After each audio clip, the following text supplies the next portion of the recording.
Είμαστε η ομάδα των AI Commandos από το πρώτο ΕΠΑΛ Τρικάλων και θα σας παρουσιάσουμε το έργο Ρύθμιση σηματοδοτών κυκλοφορίας με τεχνητή νοημοσύνη. Ασχοληθήκαμε με το πρόβλημα της κυκλοφοριακής συμφόρησης στην πόλη μας.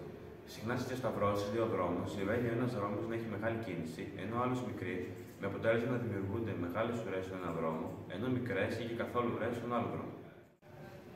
Η λύση που προτείνουμε είναι να γίνεται κατάλληλη ρύθμιση των φαναριών, έτσι ώστε το πράσινο να διαρκεί περισσότερο στο δρόμο μεγαλύτερης κίνησης.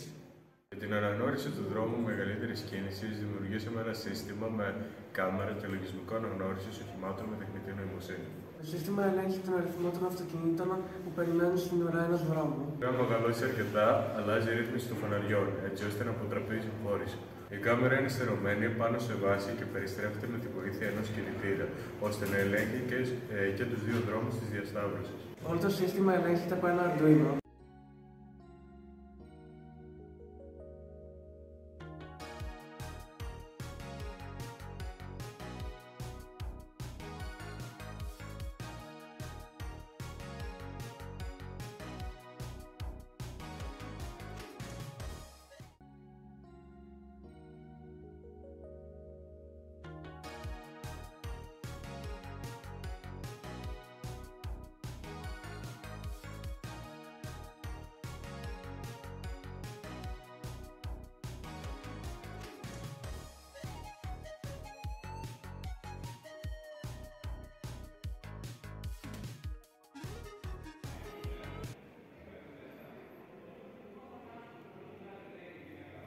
Έχουμε μία κάμερα που κοιτάει στο δρόμο που έχει αναμένο κόκκινο φανάρι.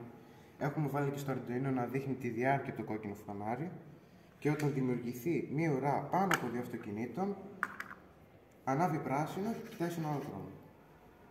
Το ίδιο πράγμα μπορεί να συμβεί και στον άλλο δρόμο.